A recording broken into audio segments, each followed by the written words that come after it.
თუ თქვენი ბავშვი დაიბადა ნებისმიერი თვის 18 რიცხვში, ასეთი ბავშვს აქვს ძალიან იდუმალი და მგრძნობიარე ენერგია, მას ხიბლავს ყველაფერი უჩვეულო, შეუძლია რომ მცირე ცვლილებებიც კი ადამიანში შეამჩნიოს და ის ყოველთვის მზადაა დაეხმაროს სხვებს ყველაფერში რაც შეუძლია. ასეთ ბავშვებს აქვთ მდიდარი წარმოსახვა, შეუძლიათ შექმნან რაღაც განსაკუთრებული, აქვთ ძალიან მდიდარი ღრმა შინაგანი სამყარო, ისინი არტისტები არიან, აქვთ განვითარებული ფანტაზია, შეუძლიათ შექმნან ზღაპრები, ისტორიები გამოიგონონ და საერთოდ ტკბებიან სილამაზით, ასე რომ ასეთი ბავშვი ძალიან ხშირად მიჯაჭვულია დედასთან და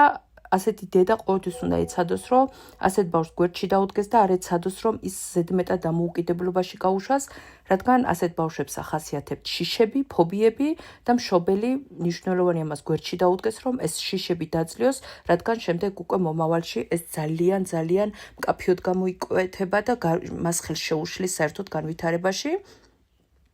ასევე მნიშვნელოვანია ინტუიციის და წარმოსახვითი აზროვნების განვითარებისთვის მხარდაჭერა ასეთ ბავშვებში და საერთოდ ისინი უპირატესობას ანიჭებენ მარტოობას, შეიძლება განსხვავდებოდნენ თანატოლებისგან განვითარების მხრივ, ზოგჯერ მათ სჭირდებათ მარტოყოფნა, რათა ჩაეფლონ საკუთარ ოცნებებსა და გრძნობებში,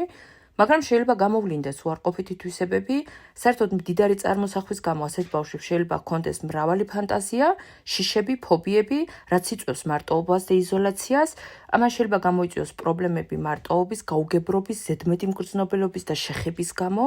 თუ ბავშვს არ შეუძლია თავისი გრძნობების გამოხატვა, შიშების გაზიარება ვინმესთან, მერე ის ამჯობინებს ილუზიების სამყაროში გაქცევას, თავს არიდებს ადამიანებთან კონტაქტს და საერთოდ განიცდის ზიზღს რეალობის მიმართ. ბავშვმა შეიძლება მიმართოს ორმაგ თამაშს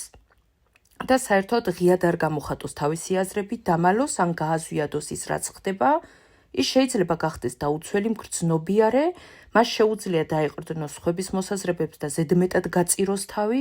ასეთი ბავშვის აღზრდა მოითხოვს მშობლის განსაკუთრებულ ზრუნვას, გაგებას და მხარდაჭერას და მნიშვნელოვანია, რომ ოჯახში ხელშეყრილი ემოციური გარემოს შექმნა ასეთი ბავშვებისთვის.